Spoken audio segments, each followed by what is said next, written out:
നമ്മൾ കഴിഞ്ഞ ക്ലാസ്സിൽ പറഞ്ഞൊരു സംഭവം, ഈ യുദ്ധത്തിൽ അബദ്ധത്തിൽ ഒരു മുസ്ലിമിനെ വധിച്ചാൽ ആ മുസ്ലിമിൻ്റെ അതിന് നൽകപ്പെടേണ്ട നഷ്ടപരിഹാരങ്ങളും ഇപ്പോൾ ഈ ഫിദിയൊക്കെ ഭയങ്കര വിവാദമായി നിൽക്കുന്ന ഒരു കാലമാണല്ലോ, മറ്റേ അബ്ദുറഹീമിൻ്റെ ഒക്കെ കാര്യത്തിൽ. ആ നൽകുന്ന ഫിദിയകളും അതിനെ സംബന്ധിച്ചുള്ള കാര്യമാണ്. അതല്ല മനഃപൂർവ്വം അത് വധിക്കുന്നതെങ്കിൽ പരലോകത്തുള്ള അവൻ്റെ ഗതിയും. അതാണ് കഴിഞ്ഞ ക്ലാസ്സിൽ നമ്മൾ അവസാനമൊക്കെ ചർച്ച ചെയ്തിട്ടുള്ളത്.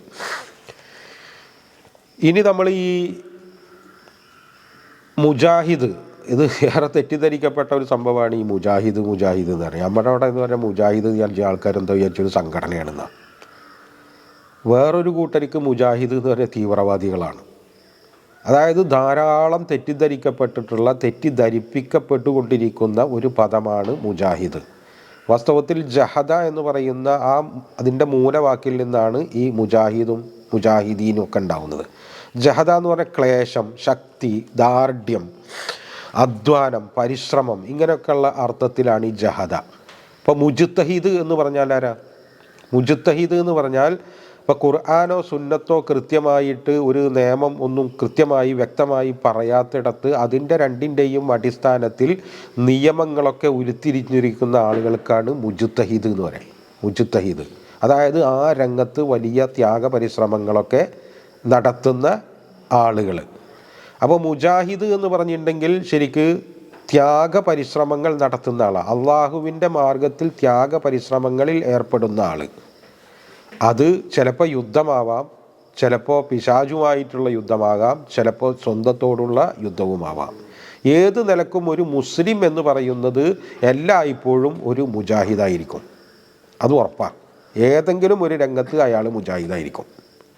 അങ്ങനെ ആയാൽ മാത്രമേ ഒരാൾക്ക് മുസ്ലിമായിട്ട് നിൽക്കാൻ പറ്റുള്ളൂ. അപ്പോൾ ഈ മുജാഹിദ് എന്നൊക്കെ നമ്മൾ പറയുമ്പോൾ കൃത്യമായിട്ട് നമ്മളിതിൻ്റെ ആശയം മനസ്സിലാക്കണം. ഇതിൻ്റെ ഏറ്റവും ഉയർന്ന പടിയാണ് ഹിജ്റയും യുദ്ധവും ഒക്കെ. ഈ മുജാഹിദിൻ്റെ ജിഹാദിൻ്റെ ഏറ്റവും ഉയർന്ന പടിയിലാണ് നിൽക്കുക ഹിജ്റ, അതല്ലെങ്കിൽ യുദ്ധം എന്ന് പറയുന്നതൊക്കെ അതിൻ്റെ ഏറ്റവും ടോപ്പാണ്. യുദ്ധത്തിന് മാത്രമാണ് എങ്കിൽ കിത്താല് എന്നാണ് പറയുക, ജിഹാദ് എന്നല്ല. അതിന് കിത്താല് എന്നാണ് പറയുക, യുദ്ധം മാത്രമാണെങ്കിൽ. പക്ഷേ ജിഹാദിൻ്റെ മാർഗത്തിൽ കിത്താലും ഉണ്ടാവും, യുദ്ധം ഉണ്ടാകും, ഹിജ്റയും ഉണ്ടാകും, മറ്റു കാര്യങ്ങളൊക്കെ ഉണ്ടാവും. അപ്പോൾ റസൂൽ സല്ലല്ലാഹു അലൈഹി വസല്ലം തന്നെ പറഞ്ഞ് ഇതിന് പറയുക, ഈ സ്വന്തത്തോടുള്ള ഇതുണ്ടല്ലോ, സ്വന്തത്തോടുള്ള നമ്മളുടെ ഈ ഇച്ഛകളെ മേൽ നമ്മൾ നിയന്ത്രണം സ്ഥാപിക്കുന്നതിന് ജിഹാദുൽ കബീർ എന്നാണ് റസൂൽ പറഞ്ഞത്. ജിഹാദുൽ കബീർ, വലിയ ജിഹാദ്. ഒരു യുദ്ധം കഴിഞ്ഞിട്ട് റസൂൽ സല്ലല്ലാഹു അലൈഹി വസല്ലം സഹാബാക്കളും കൂടി തിരിച്ചു വരുമ്പോൾ റസൂൽ അവരോട് പറയാം, നിങ്ങൾ ചെറിയ യുദ്ധത്തിൽ നിന്ന് ഇനി വലിയ യുദ്ധത്തിലേക്കാണ് പോണത്. അപ്പോൾ എന്താണ് ആ വലിയ യുദ്ധം എന്ന് ചോദിച്ചപ്പോൾ നിങ്ങളോട് തന്നെയുള്ള ഇച്ഛകളോടുള്ള ഏറ്റുമുട്ടലാണ്. അതിൻ്റെ ഏറ്റവും ഉയർന്ന പരിശീലന കാലമാണ് നമുക്കിപ്പോൾ കഴിഞ്ഞു പോയ റമദാൻ എന്ന് പറയുന്നത്. സ്വന്തത്തിൻ്റെ ഇച്ഛകളെ എല്ലാ നിലക്കും നിയന്ത്രിക്കാൻ പഠിക്കുക. അതിൻ്റെ ഏറ്റവും സുദീർഘമായ പരിശീലന കാലഘട്ടമാണ് ഈ റമദാൻ എന്ന് പറയുന്നത്. അങ്ങനെ വാസ്തവത്തിൽ നമ്മൾ ഈ റമദാനിൽ നിന്നൊന്നും നേടിയിട്ടില്ലെങ്കിൽ, കുറേ സമൂസയും കുറേ കട്ട്ലറ്റും മാത്രമാണ് ബാക്കി വന്നത് എങ്കിൽ ഈ റമദാനെ കൊണ്ട് നമുക്ക് യാതൊരു ഫലം കിട്ടിയില്ല എന്നർത്ഥം. പ്രത്യേകിച്ച് ഭക്ഷണത്തിനോടുള്ള ആർത്തി, അതുമാതിരി ഉറക്കത്തിനോടുള്ള അടിമത്തം, അതുമാതിരി നമ്മളുടെ വായ, നാവ്, ഈ വക സംഭവത്തെ നിയന്ത്രിച്ചു പിടിക്കുക. ഇങ്ങനെ എല്ലാ നിലക്കും ഇങ്ങനെ പിടിച്ച് അതാണ് ഈ നോമ്പ് കൊണ്ടുള്ള നമുക്ക് കിട്ടാവുന്ന ഫലം. അത് ലക്ഷ്യം വെച്ചിട്ട് തന്നെ പോകണം.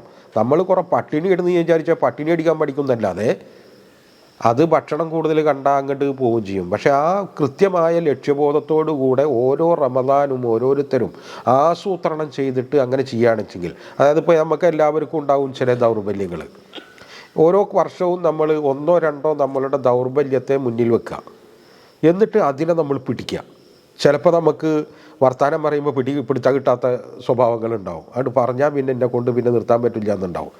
ചിലവർക്ക് എന്ന് പറഞ്ഞിട്ട് വേറെ ചില പ്രശ്നങ്ങളുണ്ടാവും. ചിലവർക്ക് ഭക്ഷണത്തിനോടുള്ള ആർത്തി ഉണ്ടാവും, ചിലവർക്ക് ഉറക്കത്തിനോട് വലിയ ആസക്തി ഉണ്ടാവും. അപ്പോൾ ഈ വക സംഭവങ്ങളെ മുഴുവൻ പിടിച്ചിട്ട് നമ്മൾ കരുത്തരാവുക എന്നുള്ളതാണ് ഈ റമദാൻ കൊണ്ട് ഉള്ള ഉദ്ദേശം. അത് നമ്മൾ അങ്ങനെ ലക്ഷ്യം വെച്ചിട്ട് ചെയ്യുകയാണെന്നുവെച്ചെങ്കിൽ നമുക്ക് വലിയ പുരോഗതി ആ രംഗത്ത് നമുക്ക് നേടാൻ കഴിയും. പക്ഷേ ഇതൊന്നും ഉദ്ദേശം വെക്കാതെ കേവലം പട്ടിണി എടുക്കലാണ് നോമ്പ് എന്ന് നമ്മൾ മനസ്സിലാക്കിയാൽ ഇതാകെ പോവും. അപ്പോൾ ഈ ജിഹാദ് എന്ന് പറയുന്നതിൻ്റെ വലിയ ഭാഗം കെടുക്കുന്നത് നമ്മുടെ തന്നെ ഉള്ളിലാണ്. പ്രത്യേകിച്ച് ജിഹാദിന് എപ്പോഴും എന്ന് പറഞ്ഞാൽ ഒരു ശത്രു ഉണ്ടാവും. അതൊന്നുകിൽ പ്രത്യക്ഷ ശത്രുവാകും, അതായത് യുദ്ധം ചെയ്യാനൊക്കെ വരുന്നവർ. അപ്പം നമ്മൾ സായുധമായിട്ടാണ് അവരെ നേരിടുക. അതല്ല, ചിലപ്പോൾ ഷെയ്ത്താനാവും ചിലപ്പോൾ ഈ ജിഹാദിൻ്റെ ശത്രുവായിട്ട് വരിക. അപ്പം അവർ ആദർശം പ്രചരിപ്പിക്കുക, തെറ്റായ ആദർശങ്ങൾ പ്രചരിപ്പിക്കുക, ഇസ്ലാമിനെതിരെ അത് പറയുക ഇത് പറയുക. അപ്പം നമ്മൾ ആ രംഗത്താകും പണിയെടുക്കേണ്ടി വരിക. അത് ചിലപ്പോൾ എഴുത്താകും, അല്ലെങ്കിൽ പ്രസംഗങ്ങളാകും, അങ്ങനെ പല നിലക്കുമാകും. അപ്പോൾ ജിഹാദിൻ്റെ വേറെ രൂപങ്ങളുണ്ടാവും. അതല്ല, സ്വന്തത്തിൻ്റെ പ്രശ്നമാണെങ്കിൽ നമ്മൾ സ്വന്തത്തോടാണ്, അത് പിന്നെ പുറത്താരോടല്ല, നമ്മളോട് തന്നെ.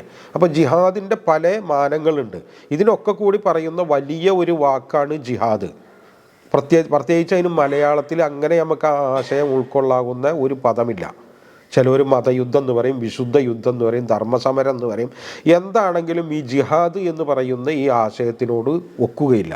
അപ്പോൾ അതുകൊണ്ട് തന്നെ ധാരാളം ആളുകൾ ഇസ്ലാമിനെതിരുള്ളവർ ഈ ജിഹാദ് എന്ന് പറയുന്നതിനെ വല്ലാതെ തെറ്റിദ്ധരിപ്പിക്കുന്നുണ്ട്. ഇപ്പോൾ ഒരു വർത്താനം തന്നെ, ഇസ്ലാം എന്ന് പറയുന്നത് വാളുകൊണ്ട് പ്രചരിപ്പിച്ചതാണെന്ന് ധാരാളം ഈ ഓറിയൻ്റലിസ്റ്റുകളൊക്കെ വലിയ പ്രചരണം അതിന് നൽകിയിട്ടുണ്ട്. അതിനൊക്കെ അവരിൽ നിന്ന് തന്നെയുണ്ട പണ്ഡിതന്മാർ, അതായത് മുസ്ലിമീങ്ങളല്ലാത്ത. ഇപ്പോൾ മലയാളത്തിൽ തന്നെ ഇപ്പോൾ തോമസ് അർണാൾഡിൻ്റെ ദ പ്രീച്ചിങ് ഓഫ് ഇസ്ലാം എന്ന് പറഞ്ഞിട്ട് വലിയൊരു ബുക്കുണ്ട്. അത് IPHO മറ്റേ ആരോ കുറേ മുമ്പ് പുറത്തിറക്കിയതാണ്. അപ്പോൾ അതിൽ തന്നെ ഉണ്ട്, ലോകത്ത് ഇസ്ലാം പ്രചരിച്ചു എന്ന് പറയുന്നത് വാളുകൊണ്ടല്ല എന്ന് അദ്ദേഹം തന്നെ അക്കാദമികമായി തന്നെ അതിനെ ഖണ്ഡിക്കുക. അയാൾ മുസ്ലിമൊന്നല്ല. അപ്പോൾ അതിനൊക്കെ ഖണ്ഡിക്കുന്ന അങ്ങനത്തെ സംഭവങ്ങളുണ്ട്.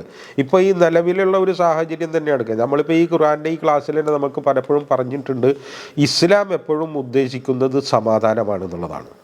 കാരണം ഇസ്ലാം പറയാനും പ്രചരിപ്പിക്കാനും ആളുകൾക്ക് പരിചയപ്പെടുത്താനും ഏറ്റവും നല്ലത് സമാധാനം ഉണ്ടാവുക എന്നാണ്. അപ്പോൾ നമ്മളിപ്പോഴത്തെ ഒരു കാലം എടുത്ത് നോക്കിയേ, ഇപ്പോൾ ഈ ഇസ്ലാം ഏറ്റവും അധികം പ്രചരിക്കുന്നത് എവിടെ? അമേരിക്കൻ, യൂറോപ്യൻ, താരതമ്യേന കുഴപ്പങ്ങളില്ലാത്ത നാട്ടിലാണ്, അല്ലേ? കുഴപ്പങ്ങളില്ലാത്ത നാട്ടിലാണ്. എന്നാൽ നിങ്ങൾ ഓപ്പോസിറ്റ് എടുത്ത് നോക്കിയേ, ക്രിസ്തു മതം പ്രചരിക്കുന്നത് എവിടെ? അതിദരിദ്രർക്കിടയിൽ, ആദിവാസികൾക്കിടയിൽ, ഒട്ടുപൊട്ടൊന്നുമില്ലാത്ത ആളുകളുടെ ഇടയിലാണ്. ഈ പറയുന്ന നാടുകളിൽ ഈ ക്രിസ്തുമതം ഇല്ലാതാവുക. പള്ളികൾ, അവരുടെ ചർച്ചുകൾ അവർ വിൽക്കുക. ആയിരക്കണക്കിന് ചർച്ചുകൾ അവർ വിറ്റക്കണം, മറ്റ് മുസ്ലിമീങ്ങൾക്ക് വിറ്റക്കണം. അപ്പോൾ ഇത് നോക്ക്, ഇതാണ് ഇതിൻ്റെ സംഭവം. ഈ സമാധാനം എന്ന് പറയുന്നത് ഇസ്ലാമിൻ്റെ അടിസ്ഥാന സംഭവമാണ്. കാരണം സമാധാനമുള്ളിടത്തെ ഈ ഇസ്ലാം പറയാൻ പറ്റുള്ളൂ. അതല്ലാത്തൊരു യുദ്ധ സാഹചര്യത്തിലൊന്നും പറയാൻ പറ്റിയ സാധനമല്ല. ഇതിൽ ലാ ഇക്റാഹ ഫിദ്ദീൻ, ഇതിൽ നിർബന്ധമില്ല. അള്ളാഹുവിൻ്റെ സംഭവം എന്താണെന്ന് ചോദിച്ചാൽ ഫിത്ന ഇല്ലാതിരിക്കുക എന്നുള്ള. ഫിത്ന എന്ന് പറയുമ്പോൾ നമ്മൾ അതിൻ്റെ ആയത്തൊക്കെ എടുക്കുമ്പോൾ നമ്മൾ പറഞ്ഞിരുന്നു, മനുഷ്യൻ്റെ സ്വാതന്ത്ര്യത്തിനെ അടിച്ചമർത്തുന്ന ഒന്നുണ്ടാവരുത്. ഒരാൾക്ക് മുസ്ലിമാൻ ആവാനും സ്വാതന്ത്ര്യം വേണം, മുസ്ലിം അല്ലാതിരിക്കാനും വേണം സ്വാതന്ത്ര്യം. അത് രണ്ടും അയാളുടെ തന്നെ ഉത്തരവാദിത്വത്തിലാണ്. അത് സ്വതന്ത്രമായിട്ട് അയാൾ തിരഞ്ഞെടുക്കണം. എന്നിട്ട് അർഹതയോടെ അള്ളാഹുവിൻ്റെ അടുത്തേക്ക്, ശിക്ഷക്കാണെങ്കിലും രക്ഷക്കാണെങ്കിലും അർഹതയോടെ കയറി ചെല്ലണം. ആ അവസ്ഥ ഉണ്ടാവാതിരിക്കുമ്പോഴാണ് ഫിത്നയുണ്ടാകുക. അത് നീക്കം ചെയ്യാനാണ് ഇസ്ലാം യുദ്ധം എന്ന് പറയുന്ന സംഭവം ഉപയോഗിക്കുക. അല്ലാതെ നാട് പിടിച്ചെടുക്കാനോ ഭരണം സ്ഥാപിക്കാനോ സാമ്രാജ്യം ഉണ്ടാക്കാനോ ഒന്നുമല്ല. അതൊന്നും ഇസ്ലാമിൻ്റെ അടിസ്ഥാനം. അതാണ് ജിഹാദ് എന്ന് നമ്മൾ പറയുമ്പോൾ നമ്മൾ ശരിക്ക് അർത്ഥമാക്കേണ്ടത്. അള്ളാഹുവിൻ്റെ മാർഗത്തിൽ അള്ളാഹുവിൻ്റെ ഈ ദീനിനെ ദഅവത്ത് ചെയ്യാനും അതിനുള്ള സ്വാതന്ത്ര്യത്തിന് വേണ്ടിയുള്ള ആ പണി, അത് ഏത് നിലക്കാവും. ചിലപ്പോൾ സായുധമായിട്ട് ഇങ്ങോട്ട് എങ്ങനെയാണോ വരുന്നത് അതിനനുസരിച്ച് അങ്ങോട്ട് പോകും. അപ്പോൾ അതിന് പല രൂപങ്ങളും ഉണ്ടാകും. അതാണ് ജിഹാദ് എന്ന് പറയുന്നത്. ജിഹാദിനെ കുറിച്ച് നമ്മൾ കൃത്യമായി മനസ്സിലാക്കിയിരിക്കണം. അപ്പോൾ അങ്ങനത്തെ ത്യാഗ പരിശ്രമങ്ങളിൽ ഏർപ്പെടുന്ന ആളുകൾ, അതിൻ്റെ ഓപ്പോസിറ്റാണ് കായിദീങ്ങൾ. അവർ അനുഭാവികളാവും, അവർ മുസ്ലിമീങ്ങൾ തന്നെയാണ്. ഇപ്പോൾ നമ്മുടെ പാർട്ടികളൊക്കെ ഇല്ലേ, ഇപ്പോൾ കോൺഗ്രസ് ഉണ്ട്, മാർക്സിസ്റ്റ് പാർട്ടി ഉണ്ട്, വേറെ പാർട്ടികളുണ്ട്. ഈ പാർട്ടികൾക്ക് അനുഭാവികളുണ്ട്, പ്രവർത്തകരുണ്ട് ഇല്ലേ? ആർക്കാ ഈ പദവികൾ കിട്ടുക? പാർട്ടിയിൽ അനുഭാവികൾക്കാ? അല്ല, ഇതിൻ്റെ സജീവ പ്രവർത്തകർക്ക് അവർ പദവികൾ കൊടുക്കുള്ളൂ. ഇത് തന്നെയാണ് അള്ളാഹുവിൻ്റെ. എന്തായാലും ഈ അനുഭാവി ആരാ? അനുഭാവി കോൺഗ്രസ്സുകാരൻ തന്നെയാണ്, അല്ലേ? അനുഭാവി മാർക്സിസ്റ്റുകാരൻ തന്നെയാണ്.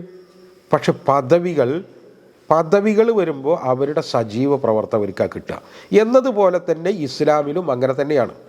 അള്ളാഹുവിൻ്റെ മാർഗത്തിൽ കൃത്യമായി ത്യാഗ പരിശ്രമങ്ങളിൽ ഏർപ്പെടണം. സ്വമേധയാ ഏർപ്പെടുന്ന ആളുകൾക്കാണ് അള്ളാഹു ഈ പദവികൾ വെച്ചിട്ടുള്ളത്. ബാക്കിയുള്ളവർ മുസ്ലിമീങ്ങൾ അയച്ചിട്ട് അവരുടെ ഇസ്ലാമൊന്നും അവരുടെ ഈമാനൊന്നും ഒന്നും നിഷേധിച്ചിട്ടില്ല. പക്ഷേ അവർക്കും ഗഫൂറുർ റഹീമൊക്കെ തന്നെയാണ്, ഒക്കെയുണ്ട്. പക്ഷേ പദവികൾ എന്ന് പറയുന്നത് സവിശേഷമാണ്. പദവികൾ ഇപ്പം നമ്മൾ ഇതൊക്കെ നമ്മൾ കുറച്ചും കൂടി ഇപ്പം നമ്മൾ വിചാരിക്കും സ്വർഗത്തിൽ പോയാൽ പിന്നെ എന്ത് പദവിന്ന്, അതിനൊക്കെ സ്വർഗം തന്നെയല്ലേ അല്ലേ? പക്ഷെ അങ്ങനെയല്ല. ഈ പദവികൾ ഇപ്പം നമ്മളുടെ നാട്ടിൽ ഇപ്പോൾ ഈ ജനങ്ങളിലേക്ക് നമ്മൾ നോക്കിയാൽ, ഇപ്പോൾ ഒരു പോലീസ് ഫോഴ്സാണെച്ചെങ്കിൽ അതിലിങ്ങനെ പടിപടിയായിട്ട് ഒരുപാട് പദവികളുണ്ട് അല്ലേ? സംഗതിയൊക്കെ പോലീസ് തന്നെയാണ്. പക്ഷേ IG SI ഒന്നാണ് അല്ല. പാർട്ടിയിൽ തന്നെ എത്രയോ ഉയർന്ന മന്ത്രിസന്മാരിൽ എത്ര ഉയർന്നവരും താഴ്ന്നവരുണ്ട്, പദവികളുണ്ട്. അതുമാതിരി ഇനിയിപ്പോൾ അധികാരമൊന്നും ഇല്ല നിൽക്കുക. മമ്മൂട്ടിക്കൊരു പദവിയുണ്ട് ഇല്ലേ? അത് അധികാരമൊന്നുമായിട്ട് ബന്ധപ്പെട്ടതല്ല. യേശുദാസിൻ്റെ ഒരു പദവിയുണ്ട്. അതായത് മനുഷ്യരിൽ തന്നെ നമ്മളുടെ ഇതിൽ പദവികളുണ്ട്. ഈ പദവികൾക്ക് വേണ്ടിയിട്ടാണ് ഇവിടെ ആളുകൾ വല്ലാതെ കടിപിടി കൂടുന്നത്. ഇത് നമ്മൾ സ്വർഗത്തിലൊന്ന് ആലോചിച്ച് നോക്കി, അള്ളാഹുവിൻ്റെ അടുത്തുള്ള ഈ മനുഷ്യന്മാരുടെ പദവികൾ, ഇത് കൂടിയാണെന്ന് അവിടെ കടിപിടി കൂടിയാൽ കിട്ടുന്ന സാധനമല്ല. അതിന് പണി ഇവിടെ നിന്ന് കിടക്കണം. അപ്പം നമ്മൾക്ക് വാസ്തവത്തിൽ ഈ സ്വർഗത്തിനെക്കുറിച്ചും സ്വർഗത്തിലെ പദവികളെ കുറിച്ചിട്ടൊക്കെ ആഗ്രഹം ഉണ്ടാകണം. ആഗ്രഹം ഇല്ലെങ്കിൽ പിന്നെ ആരതിന് പണിയെടുക്കുക? അപ്പോൾ നമ്മൾ കൃത്യമായിട്ട് ഈ പദവികളെയൊക്കെ നമ്മൾ മനസ്സിലാക്കിയിട്ട് എടുക്കണം. 100 പദവികളുണ്ട് സ്വർഗത്തിൽ. അത് ഓരോ പദവികളും തമ്മിലുള്ള വ്യത്യാസം ആകാശഭൂമികളുടെ വ്യത്യാസമാണ് എന്നൊക്കെ റസൂൽ പറയുന്നുണ്ട്. അങ്ങനെ പറയുമ്പോൾ നമ്മളിപ്പോൾ ഈ SI അല്ലെങ്കിൽ CI എന്നൊക്കെ പറയുന്നത് ആകാശഭൂമികളുടെ വ്യത്യാസം ഉണ്ടാകും. ഒരു വ്യത്യാസമില്ല, ചെറിയ വ്യത്യാസമുള്ളൂ. ഏതായാലും കൊല്ലങ്ങളുടെ വ്യത്യാസം, ഏതായാലും സർവീസിൻ്റെ ഒരു നീളത്തിൻ്റെ വ്യത്യാസം ഒക്കെ അല്ലേ ഉള്ളൂ. ഇത് അങ്ങനെയല്ല, വലിയ വ്യത്യാസങ്ങൾ ഈ പദവികളിൽ തന്നെ ഉണ്ട്. നമുക്ക് വാസ്തവത്തിൽ മുഴുവനായി അറിയില്ലേ എന്താണ് ഈ പദവികളുടെ അവസ്ഥ. പക്ഷേ ഇവിടുത്തെ കുറേ കാര്യങ്ങളൊക്കെ വെച്ചിട്ട് തന്നെ നമുക്ക് ഇപ്പോൾ അമേരിക്കൻ പ്രസിഡൻറ്റും ഈ പാകിസ്ഥാൻ്റെ പ്രസിഡൻറ്റും അല്ലെങ്കിൽ ഇന്ത്യയുടെ പ്രധാനമന്ത്രിയൊക്കെ വന്നാൽ ഇതൊക്കെ പദവി തന്നെ, ഒക്കെ രാജ്യമാണ്, ഒക്കെ അതിൻ്റെ തലവനാണ്. പക്ഷേ ഇതൊക്കെ പദവികളിൽ വലിയ വ്യത്യാസങ്ങളുണ്ട് ഓരോരുത്തരുടെ വാക്കിലും. ഇതുപോലെ തന്നെ ഓരോ വിശ്വാസിയും അള്ളാഹുവിൻ്റെ അടുക്കൽ ഈ മുജാഹിദായി മാറുമ്പോൾ പദവികളിൽ വലിയ വ്യത്യാസമുണ്ട്. ഇവിടെ ഈ ഇരിക്കുന്ന ഒരു കായിദീങ്ങൾ എന്ന് പറയുമ്പോൾ നമ്മൾ മനസ്സിലാക്കേണ്ടത്, ഇസ്ലാമിക നേതൃത്വത്തിൻ്റെ യുദ്ധകൽപ്പന കിട്ടിയതിന് ശേഷം മടിച്ചു നിൽക്കുന്ന അല്ലെങ്കിൽ അതിൽ പങ്കെടുക്കാത്ത ആളുകളല്ല. അത് കൂടി നമ്മൾ മനസ്സിലാക്കണം. അങ്ങനെ പങ്കെടുത്തില്ലെങ്കിൽ അയാൾ മുനാഫിക്കാണ്, അയാൾക്ക് യാതൊരു നന്മയുമില്ല. ഇത് കോമണാണ്, ഇത് കോമൺ. അതായത് യുദ്ധ സാഹചര്യങ്ങളൊന്നുമല്ല, പ്രത്യേകിച്ച് യുദ്ധത്തിലിറങ്ങാനുള്ള പരിശ്രമങ്ങളുടെ അതിനു വേണ്ടിയിട്ട് പ്രത്യേക കൽപ്പനയില്ല. അങ്ങനെ ഇല്ലാത്തപ്പോഴും ഓരോന്നിലേക്ക് ഏതൊരു സംഗതിയാണോ ഇസ്ലാം ആവശ്യപ്പെടുന്നത് അതിലേക്ക് സ്വമേധയാ ഇറങ്ങിച്ചെല്ലുന്ന ആളുകളുടെ കാര്യമായി പറയണത്. അല്ലെങ്കിൽ യുദ്ധ സാഹചര്യത്തിലൊക്കെ എണിച്ചെങ്കിൽ നേതൃത്വത്തിൻ്റെ കൽപ്പന കിട്ടിയാൽ ഇറങ്ങിയില്ലെങ്കിൽ അത് രാജ്യദ്രോഹ കുറ്റമാണ്. അത് അള്ളാഹുവിൻ്റെ അടുക്കൽ അത് നിഫാക്കാണ്, പ്രത്യേകമായ കാരണങ്ങളൊന്നുമില്ലെങ്കിൽ. ഇത് അവരെക്കുറിച്ചല്ല ഈ പറയുന്നത്.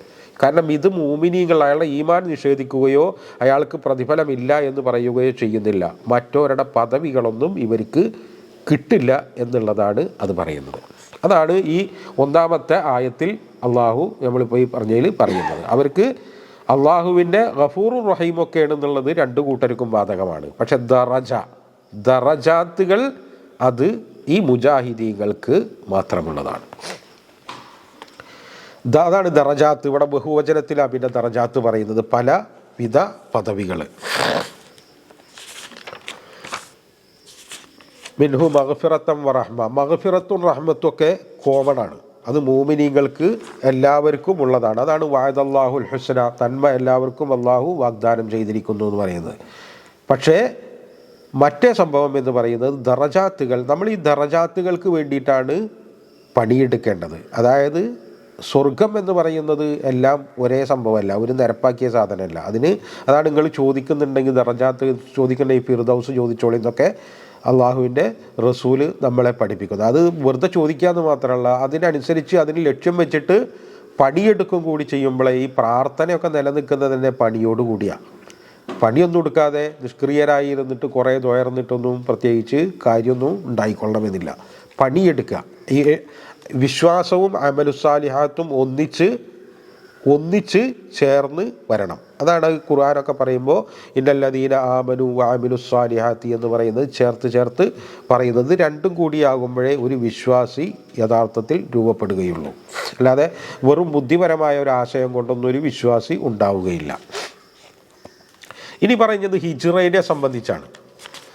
അതായത് ഈ ആയത്തൊക്കെ അവതരിക്കുമ്പോൾ ഏറെക്കുറെ ഒരു യുദ്ധ സാഹചര്യങ്ങളിൽ അവതരിക്കുക. അപ്പോൾ അതുകൊണ്ട് തന്നെ ഇവിടെ ജിഹാദ് എന്നൊക്കെ പറയുമ്പോൾ ആ കാലത്ത് യുദ്ധമാണ് മുന്നിൽ നിൽക്കുന്നത്, ഇപ്പോഴത്തെ കാലം പോലെയല്ല. അപ്പോൾ അവിടെ ആ യുദ്ധത്തിലേക്ക് ഇവർ സ്വമേധയാ ഇറങ്ങിത്തിരിക്കാത്ത ആളുകളെക്കുറിച്ചാണ്. പ്രത്യേകിച്ച് റസൂലിൻ്റെ കാലത്തൊന്നും പ്രത്യേകിച്ച് തീറ്റിപ്പോറ്റുന്ന ഒരു രാജ്യത്തിനൊരു സൈന്യമൊന്നുമില്ല. സ്വയം പ്രേരിതരായിട്ട് അങ്ങനെ എല്ലാവരും കൂടി ചെല്ലുന്ന കാലമാണ് ഇത്. ഈ സംഭവങ്ങൾ ഇനി വരുന്നത് ഹിജ്റയെക്കുറിച്ചാണ്. അതായത് മലക്കുകൾ ഈ മനുഷ്യരെ മരിപ്പിക്കുമ്പോൾ അവരോട് ചോദിക്കുന്ന ഒരു ചോദ്യത്തോടു കൂടി അത് തുടങ്ങുകയാണ്. ഇത് പറയുമ്പോൾ എന്താ ചോദിച്ചാൽ, ഈ ആയത്തൊക്കെ അവതരിക്കുമ്പോൾ ഈ മക്കയിൽ വിശ്വാസികളാണ്, എന്നാൽ അവർ ഹിജ്റ ചെയ്തിട്ടില്ലാത്ത ആളുകളുണ്ട്, ധാരാളമുണ്ട്. അതുകൊണ്ടാണ് അവർക്ക് ഈ ബദറിലൊക്കെ ഈ ഖുറൈശികളുടെ കൂടെ മുസ്ലിമീങ്ങൾക്കെതിരെ യുദ്ധം ചെയ്യാൻ വരേണ്ടി വന്നത്. അതിന് മിക്കവാറും കുറേ ആളുകൾക്കൊക്കെ തീരെ പറ്റാത്തവരുണ്ടായിരുന്നു. പക്ഷെ വലിയ ഒരു വിഭാഗം എന്ന് പറയുന്നത് ഈ ഹിജ്റയോടുകൂടി അവരുടെ നാട്, വീട്, സമ്പത്ത്, അധികാരങ്ങൾ, പദവികൾ ഇതൊക്കെ വെടിയേണ്ടി വരും എന്നുള്ളതാണ്. അത് വെടിയാനുള്ള ബുദ്ധിമുട്ടായിരുന്നു. അപ്പോൾ അങ്ങനത്തെ കൂട്ടർ ധാരാളം ഈ മക്കയിലും പലയിടത്തുമൊക്കെ ഉണ്ടായിരുന്നു. അന്ന് ഹിജ്റ ഒരാവശ്യമായിരുന്നു. കാരണം അള്ളാഹുവിൻ്റെ റസൂലിന് അന്ന് സമ്പത്ത് മാത്രമല്ല ആവശ്യം ഉണ്ടായിരുന്നത്, മാൻ പവറും അതുപോലെ തന്നെയോ അതിൻ്റെ ഇരട്ടിയോ ആവശ്യമുണ്ടായിരുന്നു. അപ്പോൾ ഇവർ ഹിജ്റ ചെയ്ത് വരേണ്ടത് അനിവാര്യമായിരുന്നു. അതിനുള്ള ആഹ്വാനവും ഒക്കെ ഉണ്ടായിരുന്നു. എന്നിട്ട് പോലും ഹിജ്റ ചെയ്യാതെ അവിടെ തന്നെ പിടിച്ചു നിൽക്കുകയും ആ കാഫിരീങ്ങളുടെ അടിച്ചമർത്തലിന് വിധേയമാരായി അവർ ഈ മുസ്ലിമീങ്ങൾക്കെതിരെ യുദ്ധം ചെയ്യേണ്ടി വരികയൊക്കെ ചെയ്തിട്ടുണ്ട്. അപ്പോൾ ആ ഒരു സിറ്റുവേഷൻ വെച്ചിട്ടാണ് ഈ പറയുന്നത്. അങ്ങനത്തെ ആളുകളെ കുറിച്ചിട്ടാണ് ഈ ലാലിമി അൻഫുസിഹിം എന്ന് പറയുന്നത്. സ്വന്തത്തോട് അക്രമം ചെയ്ത ആ ഹിജ്റ പോവാത്ത ആളുകൾ അവരെ മരിപ്പിക്കുമ്പോൾ ഈ മലക്കുകൾ അവരോട് ചോദിക്കുകയാണ്, എന്തേ നിങ്ങൾക്ക് പറ്റി, എന്തെങ്കിലും ഇങ്ങനെ മരിക്കാൻ ഇടയായത്? നല്ല നിലക്ക് മരിച്ചു പോവേണ്ടവരായിരുന്നല്ലോ, നിങ്ങളുടെ റൂഹിനെ ആദരണീയമായി കൊണ്ടുപോകേണ്ടതായിരുന്നല്ലോ. ഇപ്പോൾ നിങ്ങളെ ഈ അവസ്ഥയിൽ നിങ്ങളാവാൻ എന്താണ് കാരണം എന്ന് അവരോട് ചോദിക്കുക, എന്തെങ്കിലും പറ്റിയത്? അപ്പോൾ അവർ പറയുന്നതാണ്, കുന്നാ മുസ്തദ്അഫീന ഫിൽ അർദി, നാട്ടിൽ ഞങ്ങളുടെ മറ്റോരം കണ്ട് അടിച്ചമർത്തി ദുർബലരാക്കിയിട്ടുണ്ടായിരുന്നു. അതാണ് അവർ പറയുന്ന ന്യായം. പക്ഷേ ആ ന്യായം ഒരു ന്യായമല്ല എന്നാണ് അള്ളാഹു പറയുന്നത്. അതാ ചോദിക്കണേ, കാലു അലന്തക്കും അറുല്ലാഹി വാസിഅ, അള്ളാഹുവിൻ്റെ അറുള് വിശാലമായിരുന്നില്ലേ? അള്ളാഹുടെ ഭൂമി വിശാലമായിരുന്നില്ലേ? ഈ മക്ക എന്ന് പറയുന്ന ഒരു ടാവട്ടത്തിൽ മാത്രമല്ലല്ലോ അള്ളാഹുടെ ഭൂമി ഉണ്ടായിരുന്നത്. അപ്പുറത്തും ഇപ്പുറത്തൊക്കെ വിശാലമായ ഭൂമി ഉണ്ടായിരുന്നു. എത്യോപ്യ ഉണ്ടായിരുന്നു. അങ്ങോട്ടല്ലേ മുമ്പ് അവർ ഹിജ്റ പോയത് അല്ലേ? അതുമാതിരി മദീന ഇവിടെ ഹിജ്റക്കായിട്ട് തുറന്നു കിടക്കുന്നുണ്ട്. ബാക്കിയുള്ളിടത്തൊക്കെ വിശാലതയുണ്ടായിരുന്നു. പക്ഷേ നിങ്ങളെ ഇവിടെ പിടിച്ചു നിർത്തിയത് നിങ്ങളുടെ താല്പര്യമാണ്. അതുകൊണ്ട് എന്തുകൊണ്ട് നിങ്ങൾ ഹിജ്റ പോയില്ല എന്നാണ് അവരോട് ചോദിക്കണം. അപ്പോൾ കൃത്യമായിട്ടും അവരുടെ താല്പര്യം കൊണ്ടാണ് അവർ ഹിജ്റ പോവാതിരുന്നത്. അപ്പോൾ ഉലായിക മഅ്വാഹും ജഹന്നം, അതുകൊണ്ട് തന്നെ അവരുടെ സങ്കേതം ഇനി നരകമാണ്. അവർക്ക് നരകമാണ്. അവരുടെ ആ ഒഴിവ് കഴിവൊന്നും അള്ളാഹു എടുക്കാൻ പോകുന്നില്ല. കാരണം അള്ളാഹുവിനറിയാം എന്താണ് അവർ ഹിജ്റ ചെയ്യാതിരുന്നതിൻ്റെ കാരണമെന്ന്. വസാഅത്ത് മസീറ, അത് എത്ര മോശമായ സഞ്ചരിച്ചെത്തുന്ന സ്ഥാനമാണ് എന്നാണ്. ഇനി അത് എല്ലാവർക്കും ഒരുപോലെയല്ല. ഇല്ലൽ മുസ്തദ്അഫീന, യഥാർത്ഥത്തിൽ ദുർബലരായ ആളുകൾ അവരിൽ ഉണ്ടായിരുന്നു. അത് ആണുങ്ങളുണ്ട്, പെണ്ണുങ്ങളുണ്ട്, കുട്ടികളുണ്ടായിരുന്നു. ലാ യസ്തതീഉന ഹീലത്ത്, ഹീലത്ത് എന്ന് പറഞ്ഞാൽ ഉപായം, തന്ത്രം എന്നുള്ളൊക്കെ അർത്ഥമാണ്. അവർക്ക് പ്രത്യേകിച്ച് അവരിൽ നിന്ന് രക്ഷപ്പെടാൻ യാതൊരു ഉപായവും ഉണ്ടായില്ല. ചിലവർക്ക് സാമ്പത്തിക ശേഷി ഉണ്ടാവില്ല, ചിലപ്പോൾ ഒരു പക്ഷേ വയസ്സായ ആളുകളെ നോക്കേണ്ടി വരും. അങ്ങനൊക്കെ ഉപായങ്ങളൊന്നും കണ്ടെത്താതെ വലാ യഹ്തദൂന സബീല, അവർക്ക് ഒരു രക്ഷാമാർഗവും അവർക്ക് ഇല്ലാത്ത ആളുകൾ യഥാർത്ഥത്തിലുണ്ട്. അതായിരുന്നു അവരുടെ ഹിജ്റയെ തടഞ്ഞിരുന്നത് എങ്കിൽ ഫഉലായിക അസല്ലാഹു അൻ യഅഫുവ അൻഹും, അല്ലാഹു അവരെ സംബന്ധിച്ച് വിട്ടുവീഴ്ച ചെയ്യുന്നവനായേക്കാം. അതൊരു രാജകീയമായ ശൈലിയാണ് ഈ അസല്ലാ എന്നൊക്കെ പറയുന്നത്. സംശയത്തിൻ്റെ ശൈലിയല്ല. നമുക്ക് ഒരു ഭരണാധികാരി എന്നോട് നമ്മളൊരു കാര്യം പറഞ്ഞ് ഭരണാധികാരി വളരെ ഇതായിട്ട് അത് നമുക്ക് നോക്കാമെന്ന് പറഞ്ഞാൽ സംശയം എന്നല്ല അതിൻ്റെ അർത്ഥം അല്ല. അതുപോലൊരു സംഭവമാണ് അള്ളാഹു അയേക്കാം. അതൊരു രാജകീയമായ പ്രയോഗമാണ്. യഅഫു അൻഹും, അവരെ അള്ളാഹു വിട്ടുവീഴ്ച ചെയ്തേക്കാം എന്ന് വെച്ചാൽ വിട്ടുവീഴ്ച ചെയ്യുമ്പോൾ അവരെ സംബന്ധിച്ചുള്ളൂ. പക്ഷേ അത് യഥാർത്ഥത്തിൽ അവർക്ക് കാരണം ഉണ്ടായിരിക്കണം. വകാന അല്ലാഹു അഫൂവൻ ഗഫൂറ. അഫൂ ചെയ്യുക എന്ന് പറയുന്നത് ഒരു കുറ്റകൃത്യങ്ങൾ ഇതിലൊക്കെ തെറ്റും കുറ്റമൊക്കെ ഉണ്ടെങ്കിൽ പോലും അത് അള്ളാഹു അങ്ങ് മായ്ച്ചു കളയുന്നവനാണ് എന്നുള്ളത് അള്ളാഹുവിൻ്റെ ക്വാളിറ്റിയാണ്, അള്ളാഹുവിൻ്റെ സിഫത്താണ്. ഇനി ഹിജ്റ ചെയ്യുന്നതിനെ കുറിച്ചിട്ട് പറയാം. ഹിജ്റ ചെയ്യുന്നതിനെ കുറിച്ച് പറയുന്ന ഒരു കാര്യം എന്താ ചോദിച്ചാൽ, വമൻ യുഹാജിർ ഫീ സബീലില്ലാ, അള്ളാഹുവിൻ്റെ മാർഗത്തിൽ ആരെങ്കിലും ഹിജ്റ ചെയ്യുക. അള്ളാഹുവിൻ്റെ മാർഗത്തിൽ ഹിജ്റ ചെയ്യുക എന്ന് പറഞ്ഞാൽ അള്ളാഹുവിൻ്റെ ദീനിന് വേണ്ടി ഹിജ്റ ചെയ്യണം. അത് മസ്റ്റാ. ഹിജ്റ ചെയ്യുമ്പോൾ മക്കേന്ന് മദീനത്തേക്ക് തന്നെയാണ് പോണ് എന്ന് വിചാരിച്ചിട്ട് അത് യഥാർത്ഥ ഹിജ്റ ആയിക്കൊള്ളുന്നില്ല. ഈ ഉള്ളിൽ എന്താണ് എന്നുള്ളതാണ്, അതായത് നിയ്യത്താണ്. ഇന്നമൽ അഅ്മാലു ബിന്നിയ്യാത്ത് എന്നാണ്. എല്ലാ അമലുകളും അള്ളാഹുവിൻ്റെ അടുക്കൽ പരിഗണിക്കപ്പെടുക അതിൻ്റെ പിന്നിലുള്ള മോട്ടിവേഷൻ എന്താണെന്നുള്ളതാണ്, നിയ്യത്ത് എന്താണെന്നുള്ളതാണ്. ആ നിയ്യത്തിനനുസരിച്ച് ഫലം കിട്ടുള്ളൂ. ഇപ്പോൾ ഒരാൾ മക്കയിൽ നിന്ന് മദീനയിലേക്ക് ഹിജ്റ പോയി, അയാളുടെ ഉള്ളിൽ വേറെന്തെങ്കിലും ഉദ്ദേശമാണെങ്കിൽ, അല്ലെങ്കിൽ അയാളുടെ പെണ്ണിനെ കെട്ടാനോ അങ്ങനെ എന്തെങ്കിലും ആണെങ്കിൽ അതൊന്നും അള്ളാഹു പരിഗണിക്കുന്ന ഹിജ്റയാവുകയില്ല. സംഗതി മക്കയിൽ നിന്ന് മദീനത്തേക്കൊക്കെ തന്നെയാണ്, അതൊക്കെ ശരിയാണ്. പക്ഷേ അള്ളാഹുവിൻ്റെ മാർഗത്തിലാവണമെങ്കിൽ അള്ളാഹുവിനെയും റസൂലിനെയും ലക്ഷ്യം വെച്ചായിരിക്കണം ഈ ഹിജ്റ പോവേണ്ടത്. അങ്ങനെ പോകുന്ന ആളുകൾ യജിദ് ഫിൽ അർളി മുറാഗമൻ കസീറ, ധാരാളം അഭയസ്ഥാനങ്ങൾ അയാൾ കണ്ടെത്തുന്നതാണ്. നമ്മൾ ഇതിൽ നിന്ന് മനസ്സിലാക്കേണ്ട ഒരു കാര്യം എന്താ വെച്ചാൽ, ഈ ഭൂമിക്കൊരു സ്വഭാവമുണ്ട്. ഭൂമിക്കൊരു സ്വഭാവം എന്ന് പറഞ്ഞാൽ ഏത് അടിമയെയും എടുത്ത് രാജാവാക്കാൻ ശേഷിയുള്ള ഒരു സംഭവമായി ഈ ഭൂമി എന്ന് പറയുന്നത്. അത് ചരിത്രത്തിൽ എങ്കോളം സംഭവിച്ചിട്ടുണ്ട്. ഇപ്പം ഇന്നത്തെ അമേരിക്കക്കാരൻ ആരാ? ഇന്നത്തെ അമേരിക്കക്കാരൻ അവിടേക്ക് അഭയാർത്ഥിയായി എത്തിയതാണ് അല്ലേ? ആസ്ട്രേലിയക്കാരൻ, നമ്മുടെ ഇടുക്കി താമസിക്കണവർ, വയനാട്ടിൽ താമസിക്കണവർ, ഇവരൊക്കെ എങ്ങനെ അവിടെ വലിയ തോട്ടം മുതലാളിമാരൊക്കെ ആയതെങ്ങനെ? ഒക്കെ ഇതാണ്. അതായത് അള്ളാഹുവിൻ്റെയും റസൂലിൻ്റെയും മാർഗത്തിലൊന്നല്ല, പക്ഷേ അതൊരു പോക്കാണ്. അത് ഭൂമിയിലെ ശരിക്കും ഭൂമിക്ക് അങ്ങനെ ഒരു സംഭവമുണ്ട്, അങ്ങനെ ഒരു പ്രകൃതമുണ്ട്. അതായത് എല്ലാം ഉപേക്ഷിച്ച് ചെല്ലുന്ന ആളുകൾക്ക് പിന്നെ അതായത് ഒരു പിടുത്തം വിട്ട ആൾക്കാരാണ്. അവർ ഏത് മാർഗം കണ്ടാലും അതിലേക്ക് പിടിക്കും. അവർക്ക് ഇന്നത് എന്നൊന്നുമില്ല. അപ്പോൾ ഏതിലും അവർ പിടിക്കുകയും അവർക്ക് വളർച്ചയുണ്ടാവുകയും ചെയ്യും. അപ്പോൾ നമ്മുടെ ഈ നാട്ടിൽ നിന്നൊക്കെ ധാരാളം ആളുകൾ ഒരു ABCD ഇല്ലാതെ ഈത്തപ്പനമ കയറാൻ പറഞ്ഞാൽ ഞാൻ റെഡിയാണെന്ന് പറഞ്ഞിട്ട് ഒരു വിദ്യാഭ്യാസവും ഇല്ലാതെ, പ്രത്യേകിച്ച് ഒരു തൊഴിലൊന്നും അറിയില്ല, അതുകൊണ്ടാണ് ഈ എല്ലാത്തിനും റെഡിയാകുന്നത്. മറ്റേ എന്തെങ്കിലും ഒരു തൊഴിലുള്ള ആളുകൾ, പ്രൊഫഷനുള്ള ആളുകൾ അത് മാത്രമേ ചെയ്യുള്ളൂ. മറ്റൊരു ഒന്നും ചെയ്യാനില്ലാത്ത ആളുകൾ ഗൾഫിലൊക്കെ പോയി അവർ പലതിലും എത്തിപ്പെട്ട് അവരങ്ങോട്ട് വളർന്ന് ഒരു വിദ്യാഭ്യാസവും കാര്യമില്ലാതെ അവിടുന്ന് തന്നെ വിദ്യാഭ്യാസം ചെയ്ത് അവിടുന്ന് വളർന്ന്. അതായത് ഇത് അങ്ങനെ ഒരു പ്രകൃതമാണ്. നമ്മുടെ ഒരു ചാലിയിൽ കൂടെ വെള്ളം വിടുമ്പോൾ എന്താ ചോദിച്ചാൽ ചാലിയിൽ കൂടെ മാത്രമേ പോവൂ. നേരെ മറിച്ച് അങ്ങോട്ട് പരത്തി വിട്ടാലോ അങ്ങ് പോവൊരു പോക്ക് എന്നതുപോലെയാണ് ഈ മനുഷ്യൻ്റെ അവസ്ഥ. അതുകൊണ്ട് തന്നെ ഈ ജിഹാദ് അല്ലെങ്കിൽ ഹിജ്റ ചെയ്യുന്ന ആളുകൾ അവർ ആകെ ഒന്നുമില്ലാണ്ടായി പോകും, എല്ലാം നഷ്ടപ്പെടും എന്ന് പറയുന്ന ഭൗതികമായ ഒരു കാഴ്ചപ്പാടിൽ മാത്രം അതിനെ കാണരുത്. ഹിജ്റ ചെയ്യുന്നവർക്ക് ഇപ്പോൾ അബ്ദുറഹ്മാൻ ബിൻ ഔഫ് എന്നൊക്കെ പറയുന്നത് ഈ മക്കയിൽ നിന്ന് എല്ലാം ഇട്ടെറിഞ്ഞ് പോയവരാണ്. പക്ഷെ അവിടെ ചെന്ന് അവർ കച്ചവടം ചെയ്ത് പിന്നെ വലിയ സമ്പന്നരായി. അത് ഈ ഹിജ്റക്ക് എന്ന് പറഞ്ഞാൽ രണ്ട് സംഭവമുണ്ട്. ഒന്ന് ഭൂമിയിലും അങ്ങനെ ഒരു അവസ്ഥ ഉണ്ട്, അവർക്ക് പരലോകവുമുണ്ട്. വെറും ഭൂമിയിലെ നേട്ടങ്ങൾ മാത്രമല്ല. അപ്പോൾ അതാ ഈ മുറാഗമൻ കസീർ എന്നൊക്കെ പറയുമ്പോൾ പ്രത്യേകമായൊരു വാക്ക് അവിടെ കൊടുന്നു വെക്കുകയും അതിൻ്റെ ആ ഒരു ആശയത്തിലേക്ക് നമ്മൾ പോവുകയും ചെയ്യും. അത് ഇവിടെ തന്നെ നമുക്ക് കാണാവുന്ന ഒരു സംഭവമാണ്. പ്രത്യേകിച്ച് അത് പരലോകവും കൂടി അങ്ങനെ തന്നെ മുറാഗമാണ് ആ രംഗത്ത്. അതായത് അവർക്ക് വലിയ നേട്ടങ്ങളും വലിയ ദറജകളും അള്ളാഹു അവിടെ വാഗ്ദാനം ചെയ്തിട്ടുണ്ട്.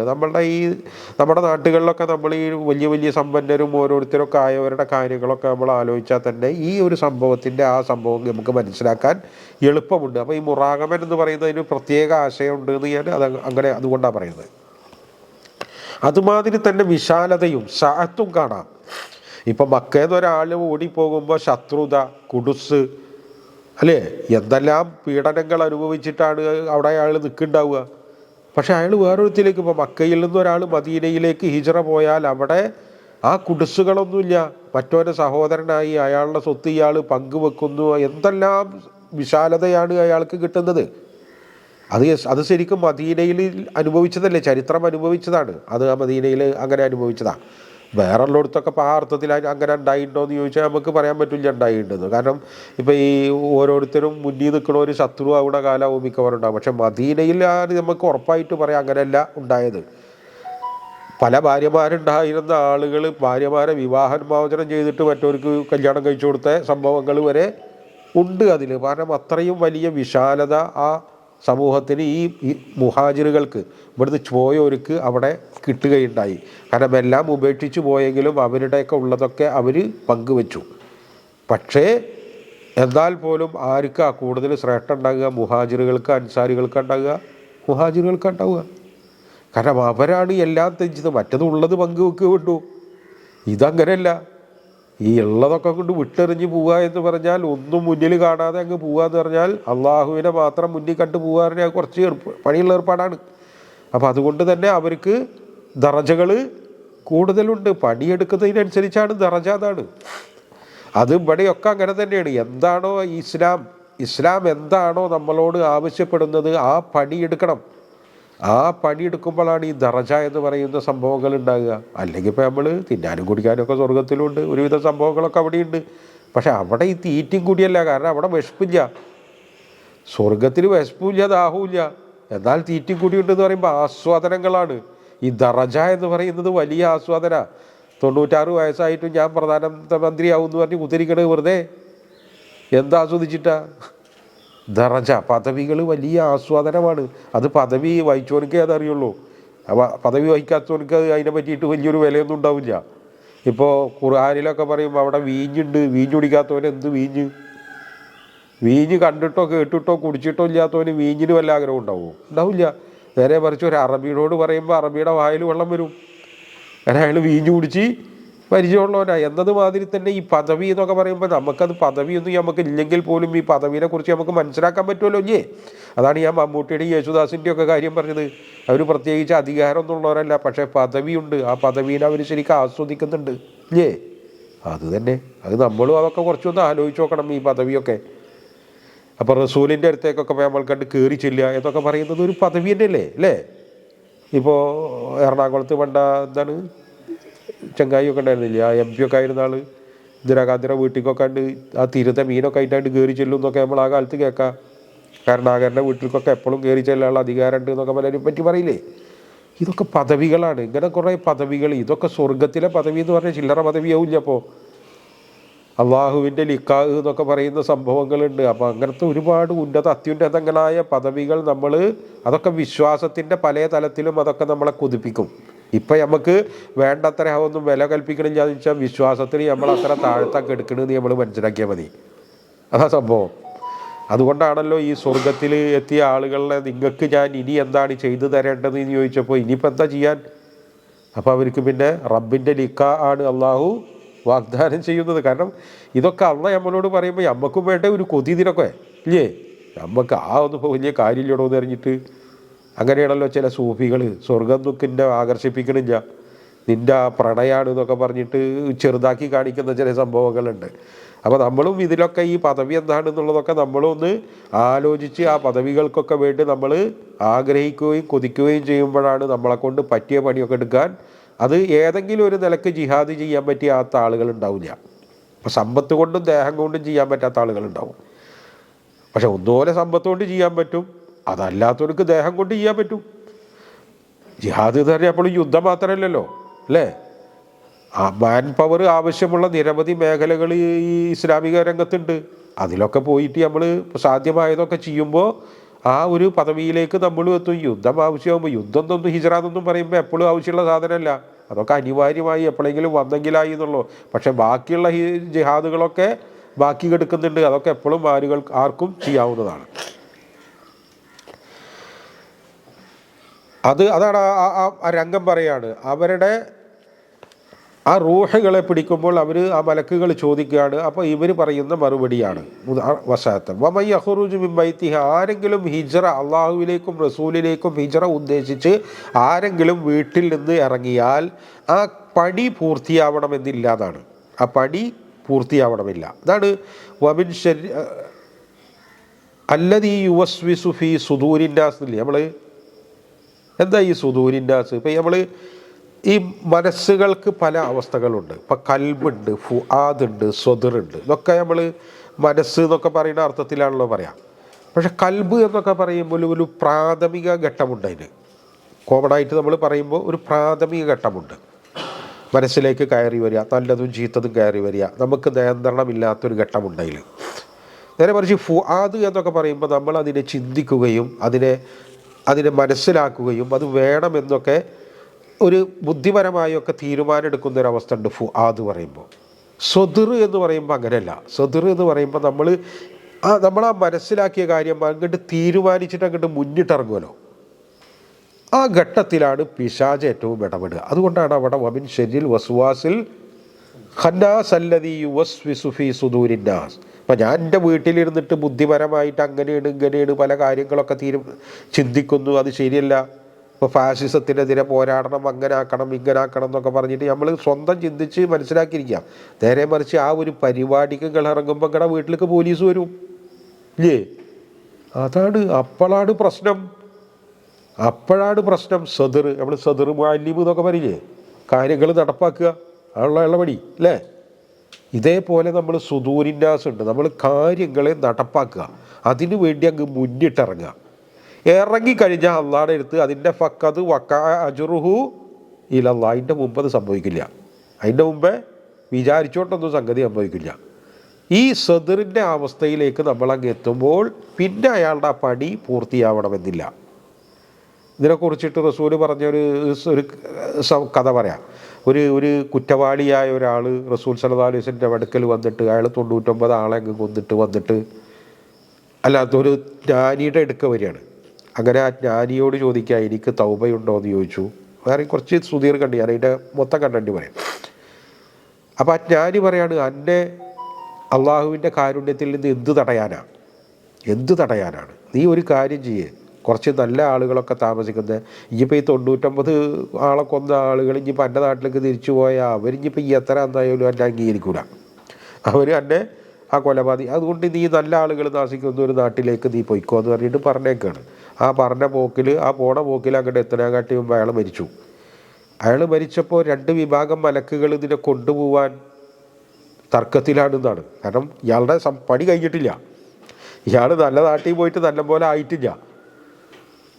അതേ സമയത്ത് ഇയാൾ അതിന് വേണ്ടി സന്നദ്ധനായി യാത്ര തിരിച്ചിരിക്കുന്നു. അങ്ങനെ റഹ്മത്തിൻ്റെ മലക്കുകൾ അത് ഏറ്റെടുത്തു എന്നൊക്കെ പറയുന്നുണ്ട്. അപ്പോൾ പണി നടക്കണമെന്നില്ല, പക്ഷേ ആ പണി ചെയ്യാൻ ഞാൻ സന്നദ്ധനായി അങ്ങ് ഇറങ്ങിത്തിരിക്കുക. അതാണ് ഇവിടെ ഹിജ്റ സംഭവിച്ചില്ലെങ്കിലും അങ്ങോട്ട് മദീനയിലേക്ക് എത്തിയിട്ടില്ലെങ്കിലും അയാൾ മരിച്ചാലും അയാളുടെ പ്രതിഫലത്തിന് ഒരു കുറവും ഉണ്ടാവുകയില്ല എന്നാണ്.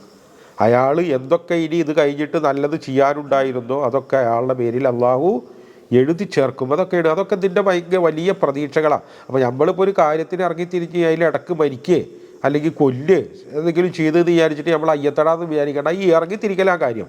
ഈ നിയ്യത്തും ഈ ഇറങ്ങിത്തിരിക്കലുമാണ് കാര്യം. അതിലിടക്ക് നമുക്ക് എന്ത് സംഭവിച്ചാലും അത് അള്ളാഹുവിൻ്റെ അടുക്ക് അതിൻ്റെ പ്രതിഫലം സംഭവിച്ചിരിക്കുന്നു എന്നാണ്. അതൊക്കെ ഇങ്ങനത്തെ ആളുകൾക്കുള്ള വലിയ പ്രചോദനമാണ്. വക്കാന അല്ലാഹു ഗഫൂറൻ റഹീമ, അള്ളാഹു ഗഫൂറും റഹീമുമാണ്. ഇനി പെട്ടെന്ന് നമ്മൾ ഈ പെട്ടെന്ന് ഇങ്ങനെ ഈ നിസ്കാരത്തിലേക്ക് ഇങ്ങനെ എടുത്തു ചാടുന്ന ഈ ഹിജ്റ, അതുമാതിരി യുദ്ധം, അതിനെക്കുറിച്ചുള്ള വർത്തമാനം, നേരത്തെ പറഞ്ഞ കൽപ്പിച്ചൂട്ടി കൊല്ലൽ അല്ലെങ്കിൽ അബദ്ധത്തിൽ കൊല്ലൽ, ഇതിലിടക്ക് പെട്ടെന്ന് എന്താ ഈ നിസ്കാരത്തിലേക്ക് എടുത്തു ചാടുക എന്നൊക്കെ നമുക്ക് തോന്നും. ഈ ഖുർആൻ്റെ ഒരു ശൈലി അതാണ്. ഖുർആൻ എന്ന് പറയുന്നത്, ഈ ഇസ്ലാം എന്ന് പറയുന്നത്, അത് യുദ്ധത്തിൽ അള്ളാഹുവിൻ്റെ മാർഗത്തിൽ ഹിജ്റ ചെയ്യുക, അള്ളാഹുവിൻ്റെ മാർഗത്തിൽ യുദ്ധം ചെയ്യുക, അത് വലിയൊരു കാര്യവും നിസ്കാരം ചെറിയൊരു കാര്യമൊന്നുമല്ല. അങ്ങനെ ഒരു പരിപാടി ഇല്ല ഇസ്ലാമിൽ. ഇസ്ലാമിൽ അള്ളാഹ് എന്തൊക്കെ കൽപ്പിച്ചിട്ടുണ്ടോ അതൊക്കെ പ്രധാനമാണ്. അതിനൊക്കെ ഒരേ വാല്യുവാണ്. നമ്മളുടെ കാര്യത്തിൽ ഇപ്പോൾ നമുക്ക് മാറ്റി വെക്കാൻ പറ്റുന്ന ഒരേ കാര്യം നിസ്കാരമാണ്. ഇപ്പോൾ വീട്ടിൽ പ്രത്യേകിച്ച് ഒരു ഗസ്റ്റ് വന്നിട്ടുണ്ടെങ്കിൽ നമ്മൾ എന്തൊക്കെ മാറ്റി വെക്കുമോ? നമ്മൾ ചോറ് കൊടുക്കൽ മാറ്റി വെക്കുമോ? ചായ കൊടുക്കൽ മാറ്റി വെക്കുമോ? അയാൾ വിളിച്ചത് വർത്താനം പറയാൻ പറ്റുമോ? നമുക്ക് ആകെ മാറ്റി വെക്കാൻ പറ്റുന്നത് ആ നേരത്തെ ഒന്നുപോലെ ഇപ്പോൾ നിസ്കരിക്കേണ്ട അയാൾ പോയിട്ട് നിസ്കരിക്കുക. അതല്ലെങ്കിൽ പള്ളിയിൽ പോകുന്ന ആളാണെങ്കിൽ ഇന്നും ജമാഅത്തിന് പോകണ്ട. നമുക്ക് മാറ്റി വെക്കാൻ പറ്റുന്ന ഒരേ ഒരു പരിപാടിയുള്ളൂ നിസ്കാരം. എന്നാൽ അള്ള പറയുന്നത് നിങ്ങൾ യുദ്ധത്തിലാണെങ്കിലും നിസ്കാരം മാറ്റി വെക്കാൻ പറ്റില്ല എന്നാണ്. നിങ്ങൾ യുദ്ധത്തിലാണെങ്കിലും യുദ്ധമല്ലേ ഇത് കഴിഞ്ഞിട്ടാകാം, ഇത് ഭയങ്കര കാര്യമാകും, മോശം, അത് കുറച്ച് ചെറുപ്പമാണെന്ന് വെക്കാൻ പറ്റില്ല എന്ന്. ഇതാണ് ഇസ്ലാം എന്ന് പറയുന്നത്. ഈ സന്തുലിതാവസ്ഥയാണ് ഇസ്ലാമിൻ്റെ ഏറ്റവും വലിയൊരു പ്രത്യേകത എന്ന് പറയുന്നത്. ഇതാണ് അത് നിസ്കാരത്തിനെയും യുദ്ധത്തിനെയും ഒന്നങ്ങ് വേർതിരിച്ച് അങ്ങോട്ട് മാറ്റി വെക്കില്ല. അത് കഴിഞ്ഞിട്ട് ഇത് അതിന് ഭയങ്കര പ്രാധാന്യം. ഇപ്പം ഈ യുദ്ധത്തിനടക്ക് നിസ്കരിക്കേ, യുദ്ധത്തിനടക്ക് ജമാഅത്തോ, അങ്ങനത്തെ പരിപാടിയൊന്നും അതില്ല. അതാണ് നമ്മൾ ഇതിൽ നിന്ന് മനസ്സിലാക്കുക. ഈ ഇടക്കിടക്ക് ഈ കയറി വരുന്നത് നമ്മുടെ ജീവിതം പോലെ തന്നെ വലിയ അർത്ഥത്തിൽ പിടക്കൊക്കെ പൊട്ടിച്ചൊരിക്കുമ്പോഴാവും വാപ്പ അറ്റാക്കായി മരിച്ചെന്ന് അറിയാം ഇല്ലേ? അങ്ങനെയുണ്ട്. എത്രയോ അങ്ങനെ സംഭവിക്കുന്നത്, എത്രയോ സംഭവിക്കുന്നുണ്ട്. ഇപ്പം ഇന്നലെ പി എം എ സലാമിൻ്റെ അതിൻ്റെ മോള് അല്ലേ, ആ 3 വർഷം MBBS ഒക്കെ പഠിക്കണേ. കുറച്ച് മുമ്പ് അതെന്തൊക്കെ സോഷ്യൽ മീഡിയയിലൊക്കെ ഇട്ടിട്ട് ഭയങ്കര വൈറലായിട്ടുള്ള അല്ലേ ആ പെൺകുട്ടി.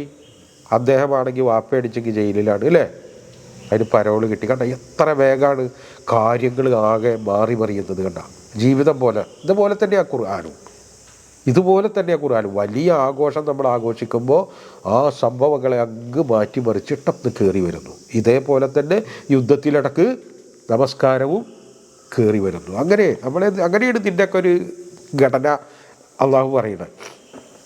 അങ്ങനെ നിങ്ങൾ ഇതാ നറബത്തും ഫില്ലർദി, ഭൂമിയിൽ നിങ്ങൾ അങ്ങനെ സഞ്ചരിക്കുമ്പോൾ ഫലൈസ അലൈക്കും ജുനാഹും, നിങ്ങൾക്ക് വിരോധമില്ല. ഇത് ഇങ്ങനത്തെ ഈ പ്രയോഗം ഇവിടെ പ്രയോഗിക്കുമ്പോൾ നമ്മൾ നോക്കേണ്ട ഒരു കാര്യം, ഇപ്പോൾ ഇതിൽ നിന്ന് പല ആൾക്കാരും പറയും ഇത് ഈ കസ്റ് ചെയ്യുക എന്ന് പറയുന്നത് നിർബന്ധമാണ് എന്നുള്ളതും അല്ല എന്നുള്ള അഭിപ്രായക്കാരുണ്ട്. അതായത് യാത്രയിൽ, യുദ്ധയാത്രയിലൊക്കെ നമസ്കാരം കസ്റ് ചെയ്യുക എന്ന് പറയുമ്പോൾ നമ്മൾ മനസ്സിലാക്കേണ്ടത് 1-2 റക്അത്തുള്ള 4 റക്അത്തുള്ള നമസ്കാരം 2 റക്അത്താക്കി ചുരുക്കുക എന്നുള്ളതാണ്. അതിൽ മഗ്രിബും സുബഹിയും എങ്ങനെയായാലും കസറില്ല, അതങ്ങനെ തന്നെ. പിന്നെ വേറൊന്നിനും തഹ്സീർ എന്ന് പറഞ്ഞിട്ട് വേറൊരു പരിപാടിയുണ്ട്. അതായത് ഇപ്പോൾ യുദ്ധത്തിൽ അല്ലെങ്കിൽ നമ്മൾ ഈ യാത്രയിലൊക്കെ നമസ്കരിക്കുമ്പോൾ കസറാക്കുമ്പോൾ ആ നമസ്കരിക്കുന്നതിൽ തന്നെ ഒരു തഹ്സീറുണ്ട്. അതായത് ഫാത്തിഹ ഓതും, അല്ലെങ്കിൽ നമ്മൾ അത് കഴിഞ്ഞിട്ട് വലിയ സൂറത്ത് ഓതും. ആ നമസ്കാരത്തിൽ അതും നമ്മൾ ചുരുക്കും. അതുമാതിരി റുക്കൂ സുജൂദ് എന്നൊക്കെ പറയുന്നത് നമ്മൾ ചിലപ്പോൾ ആംഗ്യത്തിൽ ഒതുക്കും. നമ്മൾ വേറെ അൽബക്കറയിൽ പഠിക്കുമ്പോൾ പറഞ്ഞായിരുന്നു ഫരിജാലൻ ഔ റുക്കുബാനൻ, നമസ്കാരത്തിനെ കുറിച്ചിട്ട് വാഹനത്തിലോ നിങ്ങൾ നടന്നിട്ടോ ഒക്കെ നിസ്കരിക്കാൻ പറയുന്നുണ്ട്. അതിൻ്റെ ഒരു കൂടുതൽ വിശദീകരണമാണ് ഈ സംഭവം. ഇവിടെ നമുക്ക് റക്അത്ത് വേണമെങ്കിൽ ചുരുക്കാം. ചില പണ്ഡിതന്മാരുടെ ഇടയിൽ അത് നിർബന്ധമാണ്.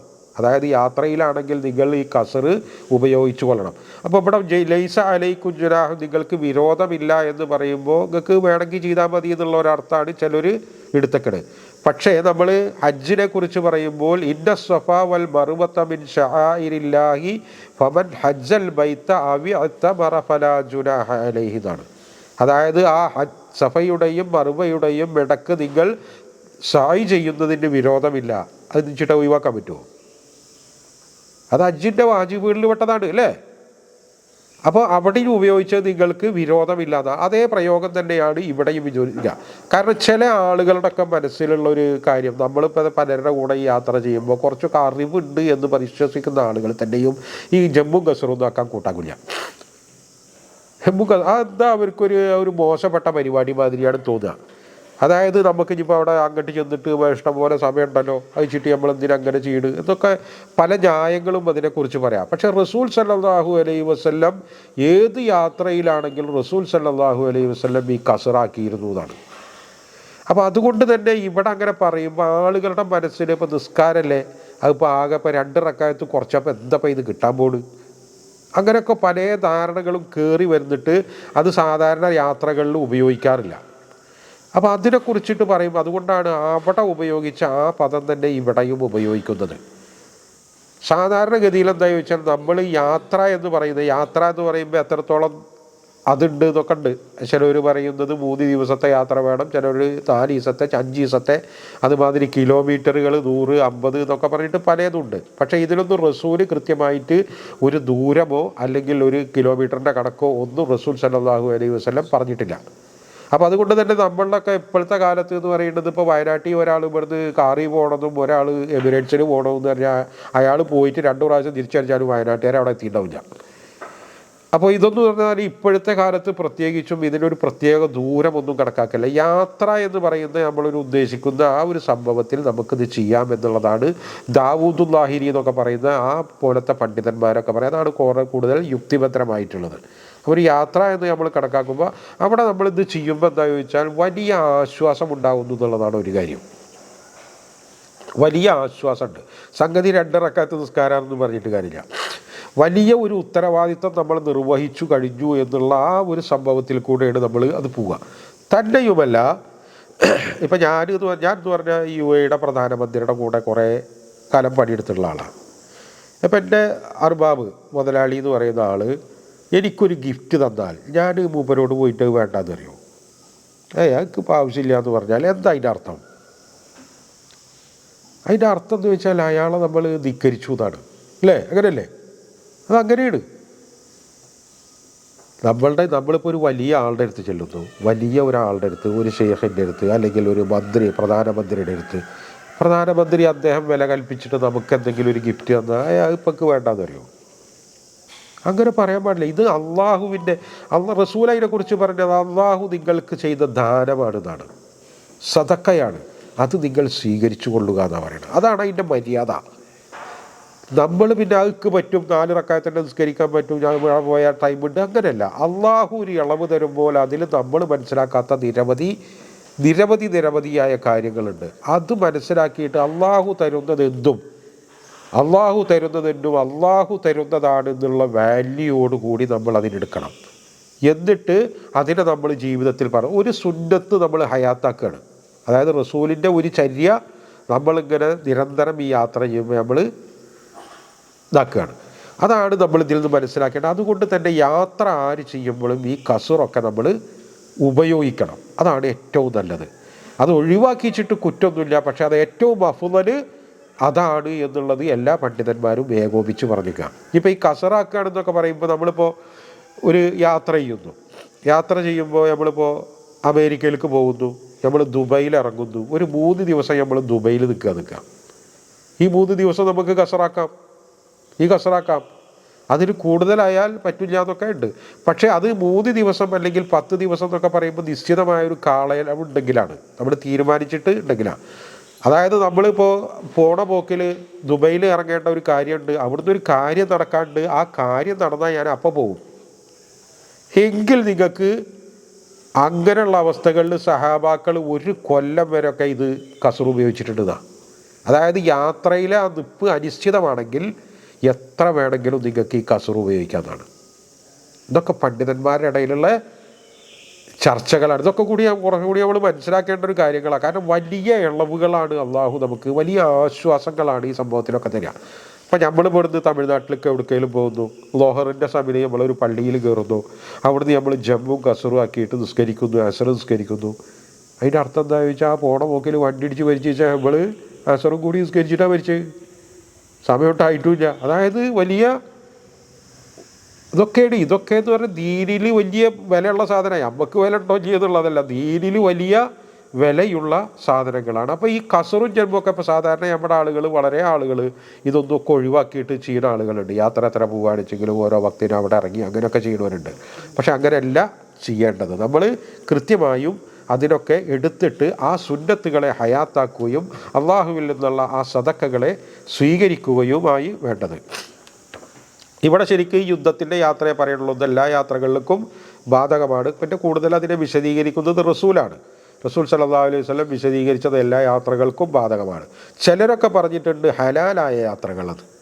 ഹലാലായ യാത്രകൾക്ക് ഏത് പറ്റുമോ. എന്നാൽ ഇമാം അബൂ ഹനീഫയുടെ അഭിപ്രായത്തിൽ ഏത് യാത്രയാണ്, ഹലാലായ യാത്ര ആയാലും വേണ്ടില്ല, അല്ലാത്ത യാത്ര ആയാലും വേണ്ടില്ല, ഈ കസറുകളൊക്കെ ഉപയോഗിക്കാമെന്നാണ്. അതിലൊക്കെ വലിയ വ്യത്യാസങ്ങളും അഭിപ്രായ വ്യത്യാസങ്ങളും ഉണ്ട്. പക്ഷേ വിശാലതയാണ് ആ കാര്യത്തിലൊക്കെ ഉള്ളത് എന്ന് കൂടിയാണ് നമ്മൾ മനസ്സിലാക്കേണ്ടത്.